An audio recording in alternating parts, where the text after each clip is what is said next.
আজ কোচবিহারে প্রশাসনিক সভা থেকে নির্বাচন কমিশনকে আক্রমণ করেছেন মুখ্যমন্ত্রী মমতা বন্দ্যোপাধ্যায়। তিনি বলছেন যে পরিকল্পনা ছাড়াই রাজ্যে এসআইআর এর প্রক্রিয়া চলছে। গণতন্ত্র একপক্ষ হলে তাকে স্বৈরাচারী বলে। কি কারণে 2 মাসের মধ্যে এসআইআর এর ডেডলাইন? এজেন্সি পক্ষপাতী হলে কিভাবে বিচার হবে? নির্বাচন কমিশন পক্ষপাতী হলে কিভাবে চলবে? এইভাবেই আক্রমণ মমতা বন্দ্যোপাধ্যায়ের। শুনুন। ইলেকশন নোটিফিকেশন হওয়ার পরে ইলেকশন কমিশনের দায়িত্বে থাকে যতদিন ইলেকশনটা কমপ্লিট না হচ্ছে। বাদবাকি তাদের তো কোনো দায়িত্ব নেই। ভোটার লিস্ট হচ্ছে মানে কি সব কিছু বন্ধ? আর 2 মাসের মধ্যে করতে হবে কেন তাড়াহুড়ো করে? আগেরবারে তো 2 বছর লেগেছিল।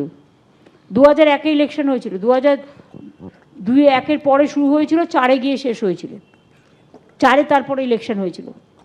হঠাৎ কিসের এত পেটের ক্ষুধা যে 2 মাসের মধ্যে সব করতে হবে? কারণ সবার নাগরিকদের ভোট কেটে দিতে হবে, আর ভোট কেটে ডাবল ইঞ্জিন সরকারকে জেতাতে হবে। এটাই কি লক্ষ্য? আমি ভেবে পাই না। একটা কমিশন যদি একপক্ষ হয়ে যায় তাহলে মানুষ বিচার পাবে কোথায়? গণতন্ত্র যদি একপক্ষ হয়ে যায় সেটাকে গণতন্ত্র বলে না, স্বৈরতন্ত্র বলে। এজেন্সি যদি একতরফা হয়ে যায় তাহলে সেটাকে এজেন্সি বলে না,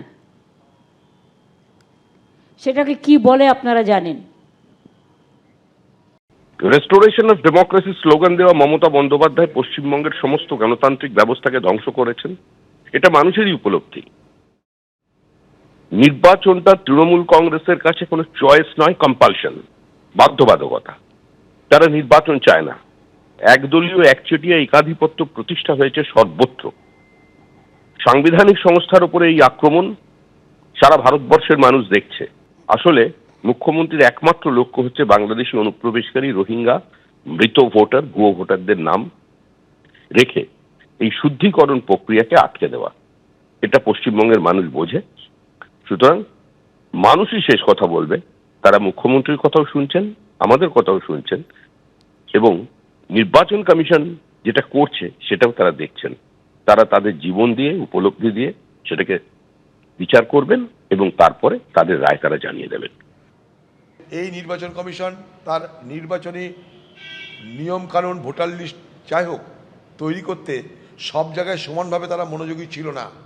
তাই ডুপ্লিকেশন, অর্থাৎ একটা ব্যক্তি যদি 2 জায়গায় নাম থাকে তো সে তার জন্য একটা সফটওয়্যার তৈরি করেছিল নির্বাচন কমিশন নিজে। আজকে যে নির্বাচন কমিশন তারা গত 2 বছর ধরে সেই সফটওয়্যারটাকে বন্ধ করে রেখে দিয়েছিল। অর্থাৎ একটা ভোটার 5 জায়গায় ভোটার হতে পারবে সেটাকে ঠেকানোর জন্য যে সফটওয়্যার সেটাকে তারা বন্ধ করে রেখেছিল। তাই এই নির্বাচন কমিশনের নিরপেক্ষতা নিয়ে আমাদের প্রচুর প্রশ্ন আছে।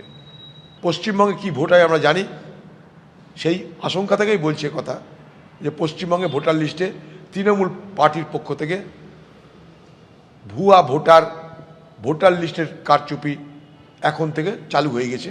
এবিপি আনন্দ, এগিয়ে থাকে, এগিয়ে রাখে।